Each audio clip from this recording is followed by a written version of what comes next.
This morning, we are looking together at Joshua chapter number 6 and verse number 3. Joshua 6 and verse number 3. It's just one verse of scripture.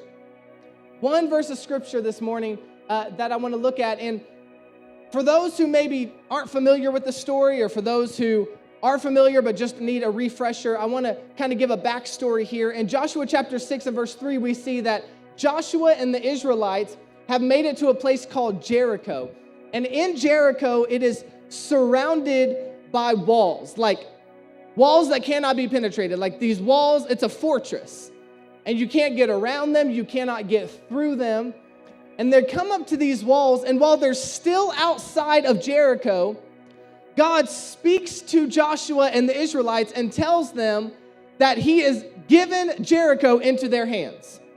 That he is delivering Jericho into their hands while they're still on the outside looking in. I don't know if you've ever had God give a promise to you while what you're looking at is the complete opposite of that. God tell you something while what you're looking at is impossible. Jericho was literally impossible to be able to get through or around or figure out a way to conquer them. That's why they were such a supreme power in this time. So God tells them that he's given them Jericho, and then he follows that up with an instruction. Because that's what God does. God gives a promise, and then he gives an instruction. And so we want to look at that today, at what he said in Joshua chapter 6 and verse 3. One very simple statement. He says, march around the city once with all the armed men. That's a simple instruction, right? March around the city once. It's simple. It's kind of silly, kind of strange, but it's simple. It said, march around the city once with all the armed men. Do this for 6 days. It's a simple instruction. March around the city once. Everybody can march, right? Like we can go. Like we can go together somewhere. We can go do something together somewhere, whatever it may be. We can be carried. We can do whatever we got to do, but we can make progress like moving like that. But it wasn't some major deal. It was something simple that God spoke to Joshua. But Joshua and the Israelites are not facing a simple opposition. What they are facing is massive. They have a massive problem. They have a big problem. And it's these huge walls that they are not able to figure out a way around or to get past. It's not this little fence. It's not some little barbed wire thing. It's not even like an electric fence, right, that nobody wants to get shocked on. These are these huge walls that nobody knows how to get around. They are impossible to overcome. And yet God tells them, I've given Jericho into your hands.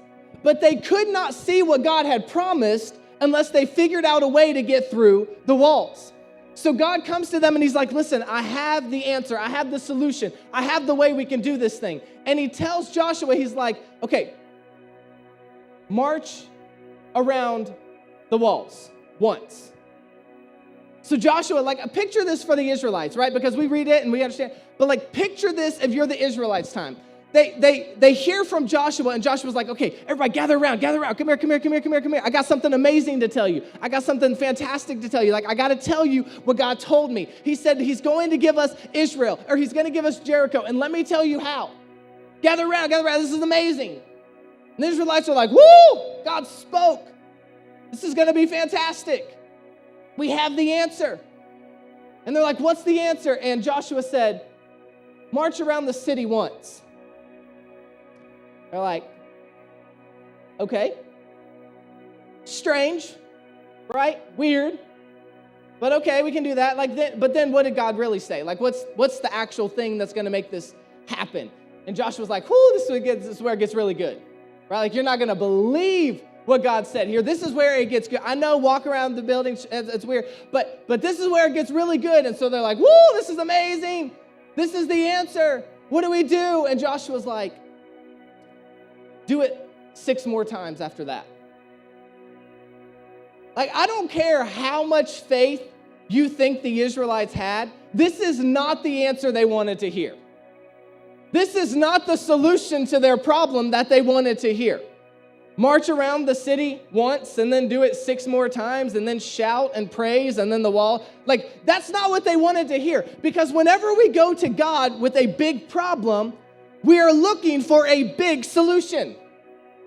When we go to God with a big problem, we are going to him expecting there to be this massive thing that he's going to do to combat the massive thing that we are facing. But God often does things simple. Oftentimes, it's not a huge thing that God does, but it's a little thing. It's not a series of huge steps that he needs us to take, but it's a little step followed by a little step. A lot of times, God doesn't say, I have this big thing to do and that big thing to do and that big thing to do. A lot of times, God says, listen, I need you to just start with one.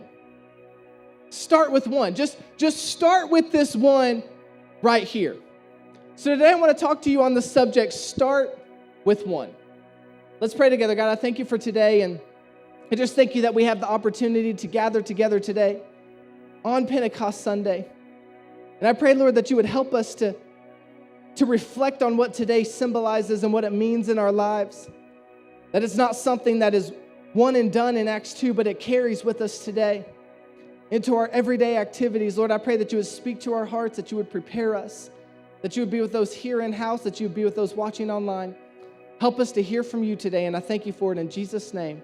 And everybody said, amen. Well, how many of you have siblings? Anybody in here have siblings? Yeah, quite a few of you. I was an only child, right? So I wasn't raised with siblings, and it wasn't until I had kids of my own that I learned about this, let's call it banter, right, between siblings. And it's this connection of, I love you, but if you touch my stuff, I will hit you. And then once we calm down, I still love you, right? Like there's this thing, and I never understood this. And our kids, Judah and Elijah, our boys, that's when I started to have this understanding. Now, most of the time, they're really good, and they get along great and everything.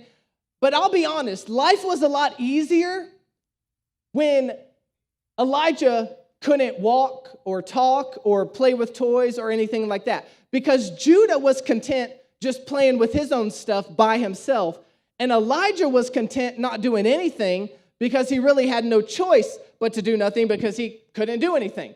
So life was a lot easier in those moments before Elijah got to the age where he wants to play with the same toys Judah wants to play with, and he wants to eat the same thing Judah's eating, and he wants to wear what Judah's wearing. That's when things got a little bit crazy. It got a little bit difficult between the two of them because they get along for the most part, but now that Judah is almost 4 in October and Elijah's going to turn 2 in August, they've kind of entered what I call the mine phase. Mine. Everything is mine. And the mine phase is where if somebody has something the other one wants, they run over and they go to grab it and they say, mine. Right? Mine. To which the other one says, mine. Then the other one says, mine. It's just back and forth, like mine, mine, mine, like the Nemo movie, right? It's just like mine, mine, mine, mine, mine, mine. That's all you hear. That's all we hear in our house. It has gotten to a point where I'm like, I'm going to put in some earbuds to walk around the house because I'm tired of hearing people say, mine, mine. So we're trying to teach them how to share, right? Trying to teach them how to share. How's that going? Not great. Not very great at all. In fact, a lot of people have told me, they're like, it takes time. I'm like, you don't know my patience level. It's not there. They're like, it just takes time. So I'm trying to just give it to God. But sometimes they're cute, and it makes up for it. And like the other day, Judah was teaching Elijah the ABCs. It's cute, right? Those moments are cute. There are these good, happy, wonderful moments. But then there's some moments, like a few days ago, where Judah's gotten a new toy that, see, this is the thing about grandparents and great-grandparents, right? Great-grandparents can come to town, and they can drop off things, and then they leave town. But you're the one that has to deal with the mine after they've left. So BB and Papa came to town and drop off a new toy for Judah. They drop off a new toy for Elijah.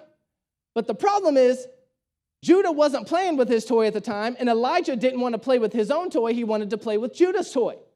So he goes over to take Judah's toy, which is just sitting there, fair game.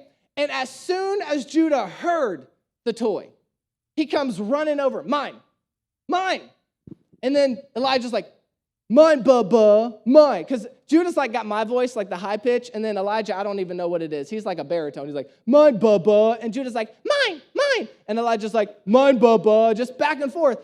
And it was a complicated situation because truthfully, to me, it's in an open area of the living room. Like, this is a communal space. Everything is everybody's. You just take the toy and play with it. But on the other hand, Bibi literally handed Judah that gift and told him that the toy was for him. So I saw both sides of it.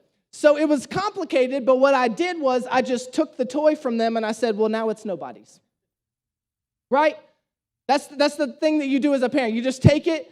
And I almost said, now it's mine, but then I'm like, that's encouraging the behavior. So I took it and I was like, now it's nobody's, right? You want to say mine, now it's nobody's. It was complicated, but the solution was simple.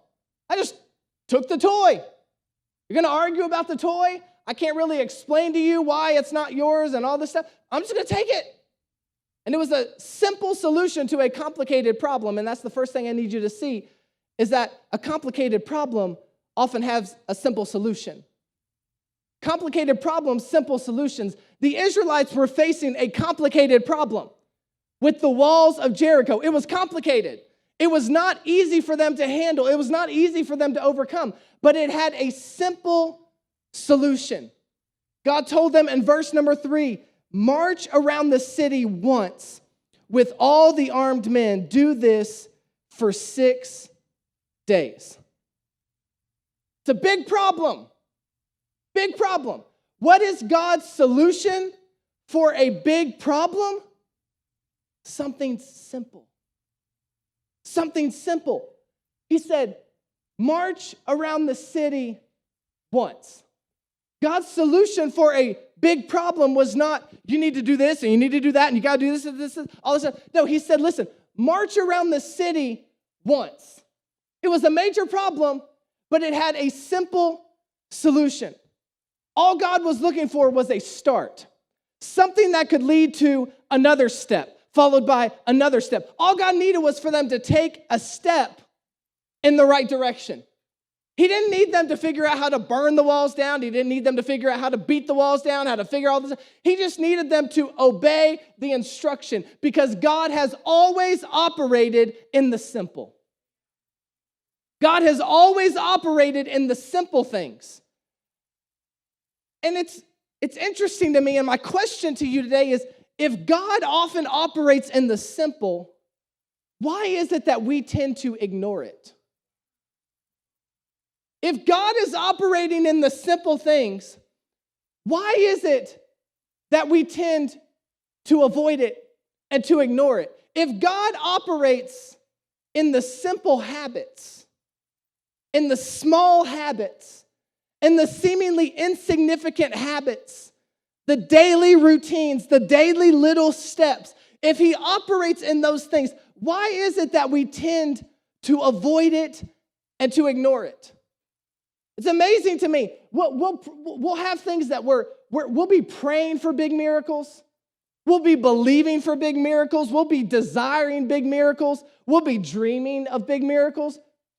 But then we ignore the simple instructions that could lead to the big miracle. Because we're just sitting around waiting on something big. This is what we do. We're sitting around waiting for God to do something big, something major. So we avoid the simple things where God said, pray. But we're not going to do that because I'll pray in thanksgiving once I actually get what I'm believing for. God says, read the word. It's like, I'll read the word. I'm just not feeling it today because I'm really just waiting on God to do this thing. And I'm in the waiting. I'm in a season of waiting. And I'm just waiting. And once I'm done waiting, there's simple things that God has called us to do that we avoid and that we ignore. Treat others with love. Well, I'll treat them with love when they deserve it. Little things in our lives that God has spoken to us, that he has instructed us, that we're avoiding and ignoring because it's not the big thing. And we'll pray and we'll want all these things and we'll be believing for all these things, but we won't do the simple thing that could lead to it. We should not be okay with how easily we overcomplicate things. We should not be okay with how easily we complicate the simple, how easily we blow up the little thing that God said into something bigger than it was ever even supposed to be. How we sit here and we're like, I've got to do this and I've got to do that and I've got to figure out all this and I got to do all these things. We overcomplicate things, but God is simple. Now, God himself is complex because he's God and he can't be comprehended by our human minds. But his ways are simple. His instructions are simple. His steps are simple. His directives are simple. Do not overcomplicate the simple. The walls looked daunting. It may be a daunting task. I'm not sitting here trying to belittle what you're facing. I understand that a lot of us here today, a lot of us joining online, there are some major things that we are waiting for God to do. There are some major things that we cannot overcome. There are some big giants that we need some big movement to take place in order to see it happen. I get that. All I'm saying is it may be daunting, but that doesn't mean we can overcomplicate it. Just because it's daunting doesn't mean it's complicated. The walls of Jericho were daunting. It was a big task. It was something that seems like to us, like when we read about it, we're like, oh, walls around a building, because we know like you could just take like a bazooka and shoot it down now. They didn't have that. In this time, the way that people were fortified and protected was the walls that they had, and Jericho had the very best. And the people of Israel had no way to conquer this giant that was before them except for God to do something big. But God didn't need them to do something big for him to do something big. God needed them to do something simple. He said, march around the city once. You know what many of us would have done? If we're honest with ourselves, we would have interpreted that. I'll speak for myself because listen, I'm an overthinker. I overanalyze. I will overanalyze something into the grave. Like you got to think about all the angles and all the directions. Most of us, when God said march around the city once, we would have said, oh, okay. But first I need to figure out how I'm going to get into the city. Like, God, I know what you said to do, and I'll take a march around it after I conquer it, but I got to figure out how do I build a ladder big enough? How do I build something that burns us down? How do I do this? How do I handle all these things? How do I do all this stuff? We'd be figuring it out because so many of us are extra. We're so extra. Like last week, we said that we're too hot to handle, but the truth is we're also extra. Those of us I'm honest, I'm extra. Those who know me really well, you're laughing because you're like, yeah, he is. I'm extra. I know it. I get it. The best thing to do is to own it because God can't do a work on your life until you acknowledge it. In fact, I want you to tell somebody, tell them, I'm extra. I'm extra. In the chat, type, I'm extra. I'm extra. So many of us are extra. God gives us simple instruction, and we have to take the little thing and make it this huge ordeal, this massive ordeal. I was talking to a friend earlier this week, and I was just sharing my story about how I found out that Nicole was pregnant with our first son, Judah. And he was like, that's it? Because I was like, she just came out of the restroom and said, babe, I'm pregnant. He was like, that's it? And his wife was like, see? I was like, what, you wanted to be something special? He was like, I wanted fireworks, I wanted this, I wanted that, I wanted a cake, I wanted all these things to be told. I'm like, so extra. You're extra. So many of us are extra. We want to blow up the little things that God, the little instructions that God is giving. We want to make it something big, something extravagant. So God would have said, march around the city once, and we would have been like we would have had to do something crazy. He said, I don't want you to blow the horns or praise or anything until number 7, but best believe we'd be going around like, eh, like we'd be doing extra things on top of what God said. And the amazing thing about God is he's intentional with his instructions. Because God is a lot more concerned in your obedience to detail than he is in how loud you can be. He's more interested in your obedience to detail than how amazing you can be, right? How great you can be. We went to the Yellow River little wildlife preserve yesterday, and there was this peacock, and he's just standing there like his tail everywhere, and he's just like spinning in circles for everyone to see. And I'm like, he just wants everyone to see how good he is. Like, calm yourself down. The other dude over there ain't doing all this extra work. Like, he's just chilling. His tail is down on the ground. Why are you sitting here trying to show everything off? It's crazy.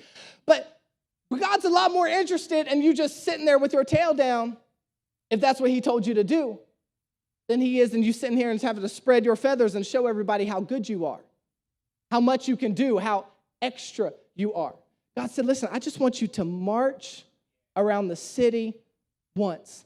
And so many of us, we would have blown that so far out of proportion because we love to complicate God's simple instructions. We love to complicate God's simple instructions. Jesus says, love one another. We interpret that like, okay, whew. All right, he said, love one another. All right, so Jesus, do I love this group of people? Like, do I love the person that cheated on me? I ain't talking like love them we in a relationship. I'm just talking about I love you with the love of the Lord, right? That's a good time. You really want to use that one there. You don't want to complicate things. You don't want to tell them you love them and then think they have a chance to come back. I'm just saying.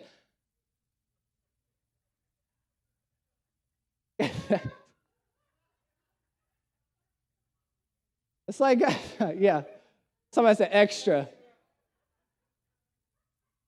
It's like, Jesus, I know you said, Lord. Jesus, I know you said love them. But do I have to love the person that betrayed me?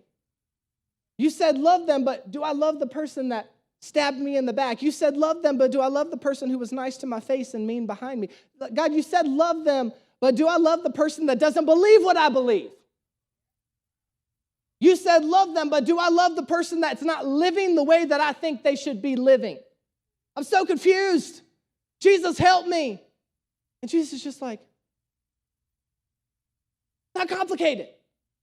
Jesus said, love one another. If there was more to it, guess what? He would have put it in there. But he said, love one another. Jesus says, listen, I need you to forgive just as I've forgiven you. Okay, but do I forgive the person that stole money from me? He's like, yeah, just don't let him borrow money from you again. Jesus, do I forgive the person that stole from me? Do I forgive the person that hurt me? Do I forgive the person that hasn't asked me to forgive them? Do I forgive the person that betrayed? Do I forgive the person that continues to do the same thing over and over again? Do I continue to forgive that person? Just like, it's not complicated. It's a simple instruction. He said, give and it will be given to you. Okay, but do I always give? Or how much do I give? Or when do I give? Or where do I give? Or what do I? Jesus, he said, pray. It's like, okay, but how long do I pray? When do I need to pray? What time of day do I need to pray? Where should I pray at? How should I be? Like, what should I be? Seek and you will find. Okay, but where do I need to seek? At what time do I need to seek? Like, we create all these excuses. And you know what this does? It causes us to become stagnant and to do nothing at all. Because if you're waiting for the perfect time to pray, it's never going to show up. The enemy will make sure you are busy all the time if you got to have everything perfectly still to take the time to pray. You got to get to the point where you say, listen, I know this is important and I'll come right back, but I got to go pray about it real quick because if I don't go pray about it, I know myself. I'm extra. I'm going to make the wrong decision. I'm going to just go all over the top. So I got to take time to pray. God says, listen, it's simple instructions that we've complicated. Simple habits that we've complicated. When temptation comes, don't be so quick to just answer it. Take a moment to get away and just create a habit of when something comes into your life, you take the time. It's a habit. It's almost just, it becomes automatic to you. It's not automatic, but it feels automatic because you've done it so much, where when something comes at you, a temptation that you know you struggle with, the very first thing you do before you make a decision on how you're going to respond is you go and you pray about it. It's a habit. It's a habit. When somebody says something to you, it's a habit. You go. Becomes a habit. But there's so many simple things that we've become lax on because we've been waiting on God to do the big thing. We got to keep it simple. Keep it simple. Do not complicate what God made simple. We think that big problems need big solutions. But the reality is big problems really just need consistent solutions. It's not about the size of it, it's about the consistency. God did not tell Joshua to do this big thing, and then that big thing, and then this big thing, and that extravagant thing. He said, march around the city once. Because once will become twice, and 2 times will become 3 times, and 3 times will become 4 times. So many of us we're avoiding what God is wanting us to do because it seems too simple. And what happens is we're waiting on him to do the big things so much that we get to a place where we become so overwhelmed and so insecure that we don't do anything at all. Become so stressed out. I saw something the other day that said, if it's going to be important eventually, it's important immediately. If it's going to need to be done eventually, it needs to be done immediately. Some of us were putting things off and putting it off and putting off little steps that God has given us, like this little thing and that little thing and this little thing. And we're like, well, I'll just do all those things once I get to the big moment. And then we get so overwhelmed because we haven't been taking the steps all along to prepare us for where God is trying to take us. Do you realize if you get to the big moment before you've done the little things, you will not be ready for it? The reason there's little steps along the way is to prepare you for that time. I know you're trying to win the lottery, but it's the little things along the way. It's the little steps along the way until that moment comes. I know you're trying to find a spouse, but it's the little things along the way. Stop spending all your time swiping and spend some time praying and asking God to send you somebody. Many of us, I'm going to turn around and say it, but many of us have replaced our prayer time with Tinder, Bumble, whatever. But it's the simple things. It's the small things. And we got to get to a place where we say, you know what, I'm going to do the simple things because even though it may be simple, it's still something. And that's the next thing I need you to write down this morning. Type in the chat. It's simple, but it's something. It said, march around the city once with all the armed men. Such a simple instruction. I won't keep harping on how simple it was because I just spent 20 minutes doing that. But it was a simple instruction. Instead, I want to focus on the fact that it was simple, but it was still something. Because there's one word that starts that sentence off. He said, march. March around the city. March. Do something. Don't just keep sitting around. Don't just stay on your phone. Don't just keep waiting on everything else to change or somebody else to change it, but make the decision to march. Because it's simple, but it's still something. It's not a lot, but it's still something. He said, march around the city once. It still requires something of us. Even in the simple moments, it requires something of you.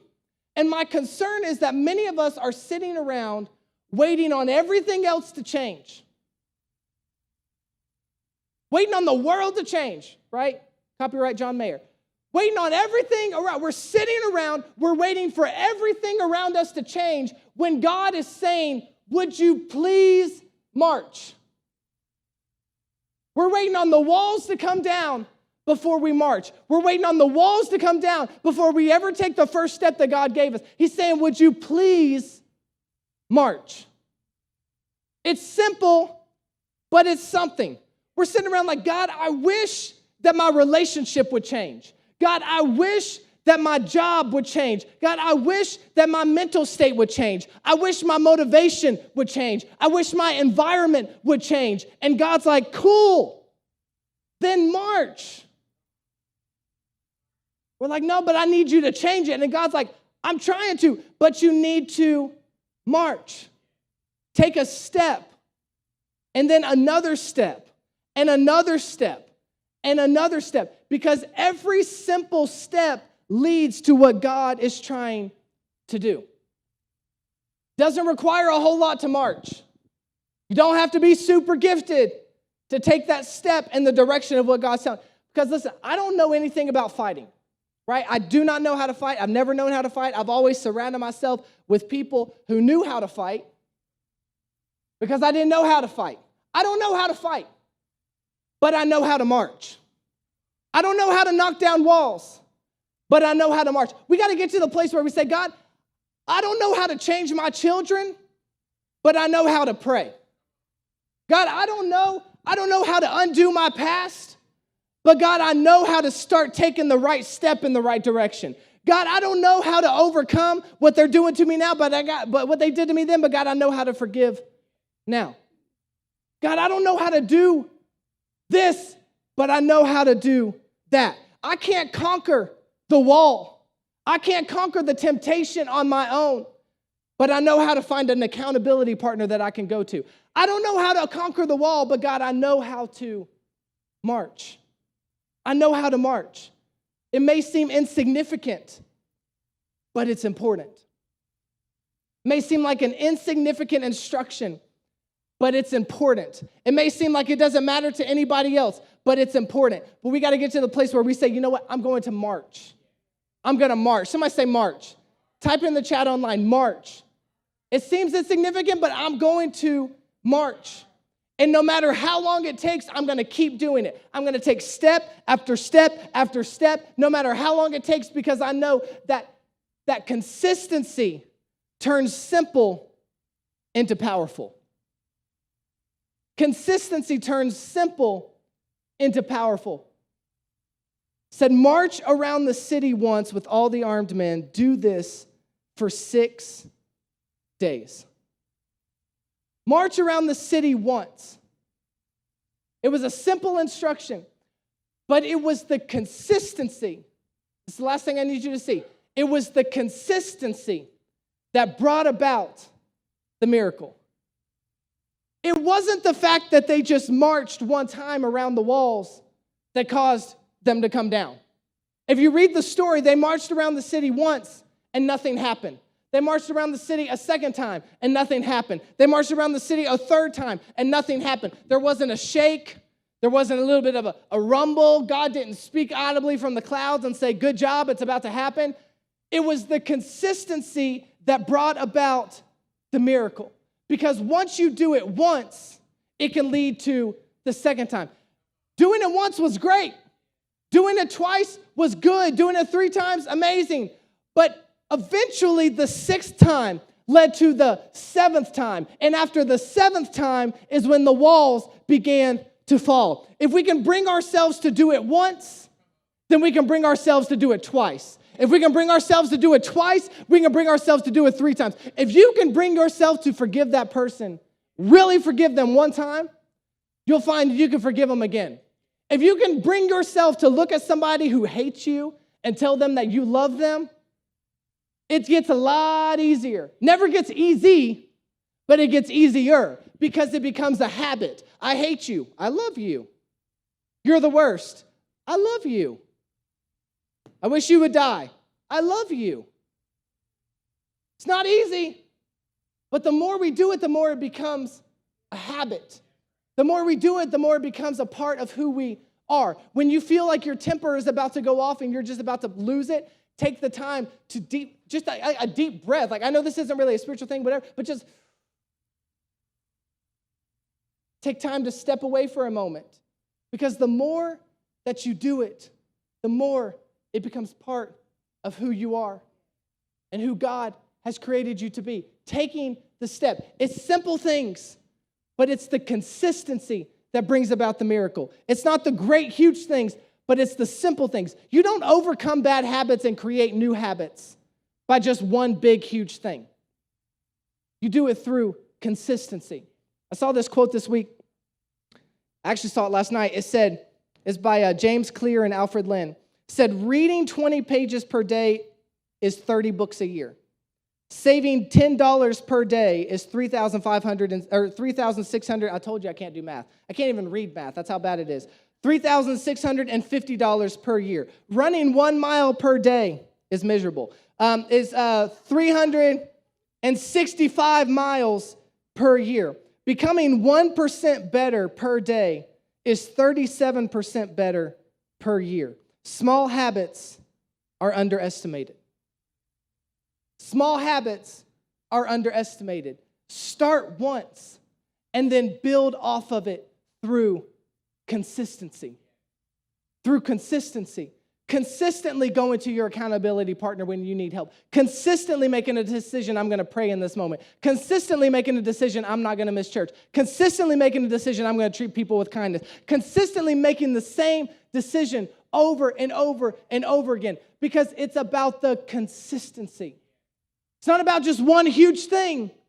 It's about the consistency in the small things, in the simple things. We're looking at Pentecost Sunday today. We're celebrating Pentecost Sunday, and it's such a prime example of the power of consistency. Because so often when we talk about Pentecost Sunday, it's like today, like we're talking about it today. We talk about it as one day. We look at it as one day that took place in Acts chapter 2. But contrary to popular belief, it is not tied to just the one day. It's not like it just happened in Acts 2 and it's over with. It continues into today. And the way that it continues is through consistency. And if you don't believe me, I'm going to prove it to you the only way I know how, and that's through the word. In Acts chapter 2 and verse 1, it says, when the day of Pentecost came, they were all together in one place. That's the part we normally focus on, right? The day of Pentecost. When the day of Pentecost came, they were all together in one place. But look all the way down, 41 verses down in Acts 2:42, it says, they devoted themselves. They devoted themselves. It was not a one-time thing. It was not a just today thing. It was not a just tomorrow. They devoted themselves to the apostles' teaching and to fellowship, to the breaking of bread and to prayer. Everyone was filled with awe at the many wonders and signs performed by the apostles. All the believers were together and had everything in common. They sold property and possessions to give anyone who had need. Another part nobody likes to talk about. But okay, here we go. Watch this. Verse 46. It says, every day they continued to meet together in the temple courts. It started with one day, but it said every day they continued. They continued. See, if you started once, that's good, but it's about the every day they continued. They had a day of Pentecost, that's amazing, but every day they continued to meet together in the temple courts. They broke bread in their homes, ate together with glad and sincere hearts, praising God and enjoying the favor of all the people. And the Lord added to their number daily those who were being saved. What began as one day of Pentecost became 2 days, and then 3 days, and then 4 days, and 5 days. And as long as they continued to do what they were doing, it continued with them daily. Every day they continued. Wasn't what they just did once, but it was what they continued to do. They continued to do what they did one time. Because God is a God of consistency. It's not about a big thing. It's just about being willing to start with one. To start with one, to say, God, I will take this day and I will do it. And then to wake up the next day and say, God, I will take this day and I will do it. And then the third day, say, God, I will take this day and I will do it. And the fourth day, God, I will take this day and I will do it. It's the consistency where you say, you know what, I'm going to start with one. I'm not waiting for everything to come together. I'm not waiting for the stars to align. I'm not waiting for everything to be perfect. I'm not waiting for everything to be the way that I want it to be. But God, I'm going to start with one. Because God would much rather you start while you still don't have your act together than to never start at all. He would rather you start while you're still trying to figure it out than to wait until you had all the answers, until you knew everything. God says, I just need you to start. March around the city once with all the armed men. And then do it again and again and again and again and again. Is that 6, 7? I don't know. 7 times. And on the 7th day, let out a praise and a shout. But they never would have gotten to that day if they wouldn't have started on the first day. God says, I just need you to start. Start with one. You don't have to, I get it, it's commitment. A lot of us, we struggle with commitment. You don't have to commit to 500 days, but start with one day. And then make a decision I'm going to do the next day. Start at one.